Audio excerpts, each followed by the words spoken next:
What is going on, everyone? MikeO back with my first mail day recap following the National. National's been over for quite a while, over a week now, 10 days.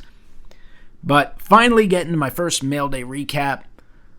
Most of this stuff is stuff that was purchased prior to the National. Maybe a few things snuck in since the National. But it's always fun to get things in. And it's weird because you go to the National, you go to a big show like that, and you make some purchases, maybe some substantial purchases, and you say to yourself, like, oh, got to slow down, got to pause with the hobby a little bit. But yet you're so excited that you can't stop thinking about that show. You can't stop thinking about the experience, and that kind of accelerates your mind in the hobby even more and actually makes you want to make more purchases, even more, or even just explore things. And then sometimes you run into some really good deals that are hard to say no to. So anyway, this stuff here, nothing too much that's a huge deal, but cool stuff for the collection regardless. Just still having an incredible time with the hobby and having a great time watching baseball. The Phillies have been playing really, really well. Crazy kind of last weekend for them. A lot of exciting stuff happened. Anyway, into the mail. First card. This is actually a redemption that was filled by Topps. It is serial numbered out of 299. It is the Bowman first auto of Spencer Jones of the Yankees. Speckle refractor. Again, numbered to 299. I actually think I have another redemption that's now on the way back to me as well. So good to see Topps catching up with them a little bit.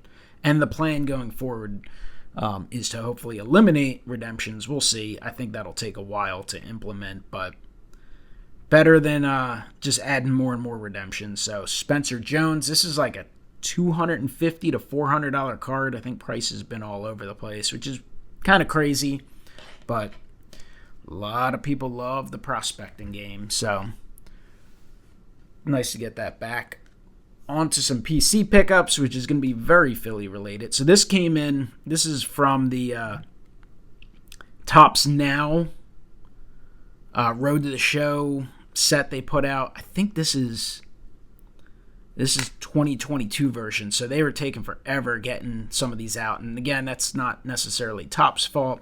It's the player for not signing. So this is a Zach Wheeler. It's a blue at $4.99, and it might be a little hard to see on camera, but got a little scratch up here, which is disappointing. And then I don't know if it'll show. It is hard to see, but there's a big thumbprint on the card under the holder there, which I'm assuming might be Zach Wheeler's. Maybe it was a sloppy employee at Topps while they were assembling. I don't know, but kind of annoying. One of those things you kind of have to look for to notice, but once you know it's there, it's kind of frustrating. Anyway, Phillies got some more Topps Now cards right here and some more on the way because, man, this weekend was pretty amazing, especially the game the other night. Weston Wilson, first Major League at-bat, homers, first Philly to do that in 25 years, and that's a guy I've seen play a lot in AAA this year. I've seen a ton of his games, and he's had a sensational season. I think at the time of his call-up, he had about 25, 26 homers, around 25, 26 stolen bases. Just playing really well. So it was awesome to see a 28-year-old rookie have that kind of success. Here's a Christian Pache when he had a dramatic pinch hit go-ahead home run in the ninth. So cool to get that in. It's Christian Pache's debut as a Philly on a Topps card. And here's a Johan Rojas, who's actually been really good for the Phillies. They called him up a few weeks ago from AA, and he's been absolutely incredible in the outfield. I think his defensive WAR is like 5 or something already, or something. I saw something crazy about that. And he's hit pretty well, too. He's hitting around 300. So he's been big, especially with them getting a little banged up in the outfield. So cool Johan Rojas call-up card. We'll look forward to his rookies in 2024. And then had this Craig Kimbrell. It's technically a National League card, but features Kimbrell, states it after he closed out the All-Star game. So figured I'd pick that up. So some Topps Now cards came in. Happy to have them. The other big story from that game, So Castellanos had 2 home runs in that game, including his 200th of his career. Wes Wilson had the home run in his first at-bat, and yet both of them completely overshadowed by Michael Lorenzen in his debut start at home for the Phillies, his second overall start with the Phillies. Throws a no-hitter, first Phillies no-hitter since 2015, which was thrown by Cole Hamels. So only the 14th in franchise history. So about 1 every 10 years or so. So definitely pretty awesome. Here is a pink parallel from Topps of Zach Wheeler. That's from Series 2, serial numbered 6 out of 50. Pick this up with another group. One of those deals where you're following some auctions, you know you're going to win one, and then you kind of look and see what else they have, and you just pick off some other cheap items to combine shipping. I got this one pretty cheap. Zach Wheeler does not go for a lot. Not a parallel I need to have, but definitely cool to pick up.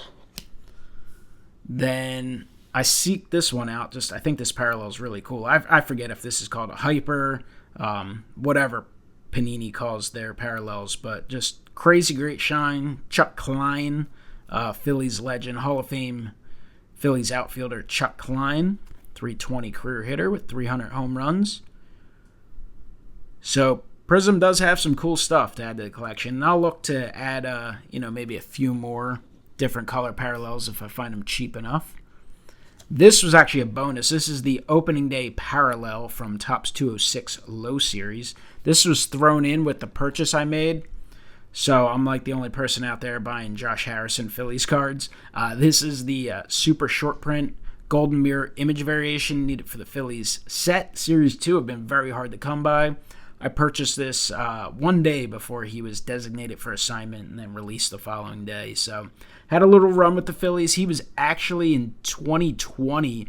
He was signed by the Phillies in spring training, and then of course everything got shut down, and then ultimately he did not stick around. They ended up releasing him, signed with the Nationals. Actually had a pretty solid year with the Nationals, and then 2021 as well with the Nats and A's, and last year with the White Sox, and had a really nice big league career. This year was just struggling a little bit, just couldn't get it together hitting wise, and did not finish out the season with the Phillies, but was there, so cool to add that one for the binder. I gotta find some more of the other cards from the set. Here's a cool refractor. I guess it's called a lava refractor. It's numbered out of 100 from Finest, 2023 Finest. It's the Bryce Harper. So I wanted to pick that up. It's one of those things, like I'll pick up random Harper parallels, color refractors, but I rarely seek them all out. I just kind of run into them, and if I win a bid at the right price, cool. If not, maybe I'll find it later. Richie Ashburn. Here is the mini diamond black and white refractor from 2021 Topps Chrome Platinum Anniversary. You'll be seeing a whole lot of stuff out of 2022 Topps Chrome Platinum Anniversary Phillies-wise soon, because I've been trying to pick off a whole bunch of parallels from them. This, I still say, would be an absolutely awesome-looking parallel if they would colorize the player's photo and then just have the border and the background black and white, have the color splash refractor. That would be epic with the black and white mini diamonds in the background, but they have not done that yet, but maybe someday. Another single pickup. This is a Johan Rojas refractor from Bowman Heritage. This is the yellow refractor, chrome refractor, numbered out of 75. Rojas with a lot of speed. Already mentioned him earlier. Just an unbelievable defensive player. He is a future Gold Glover if he can stick around the big leagues and play enough. And he is an elite base runner as well. And if he hits, that's a bonus. Here's a short print that I've been chasing for years. This is one I've been outbid probably like 50 times. It's the Andrew McCutchen, one of the most popular image variations probably in Topps history, to be honest. People love this card. I like it as well. Wanted to add it to the collection and to the set. But it's a short print. It's not a super short print, and it was selling for super short print prices for a long time. Recently, a lot have been listed at auction and able to win one of them at a much more reasonable price. But happy to finally add that one to the collection. We got a couple cheap slab pickups. So we got the 1969 MLB Players Association pins, Johnny Callison in a near mint 7. Could care less about the grade, but anytime I can get one of these at a really cheap price, because I actually absolutely heard dealers say this at the National, saying, oh, that, and it wasn't specifically this and not even things I was necessarily looking for, but friends looking at stuff and dealers stating, well, it costs more than that to get graded now. And it is true, to get something like this graded now is ridiculous because it's not. PSA is not, they don't care about your business. Obviously, they want you to submit cards and they want to be grading cards, but they don't need to sell you on sending stuff. They get enough stuff. So specialty items like this is just tough. You're not getting breaks. But if I can find something like this dirt cheap, I'll always jump on it because if I found the pin itself and I did want to get it graded, it would cost quite a bit. I probably bought this for like $7-8. There were a few others. I think I might have been bidding on a Richie Allen as well, and that went for a much higher price. But I'm cool with getting an example. I mean, I don't go out of my way to collect pins and stuff, but I'll pick them up if at the right price. A couple SGC graded cards, just think they look great. I mean, this is just a team card, but it's a team card from a special team, a memorable team, a team that went on a crazy run. Some people say it's a 10-cent card. I mean, this is an awesome card. I could care less what the value is. It's something that I wouldn't have been opposed to getting graded on my own, to be honest, when they had the top special. I did not have time to grade anything from Series 2, but I was able to win some at auction, and this one was not that much more expensive than getting it graded on my own. I mean, it was a couple dollars more, so I'm not paying an extreme premium, and that's, collecting is for many reasons, but sometimes you just got to collect stuff you like, and that is something that brings back memories, so I'm thrilled to add that. This is a cool one, too.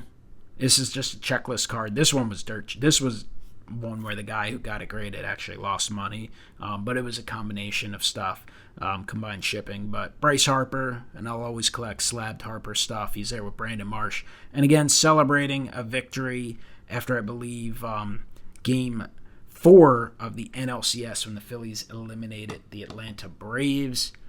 And then a Trey Turner. This is a Trey Turner 2023 Bowman. Again, not a big card.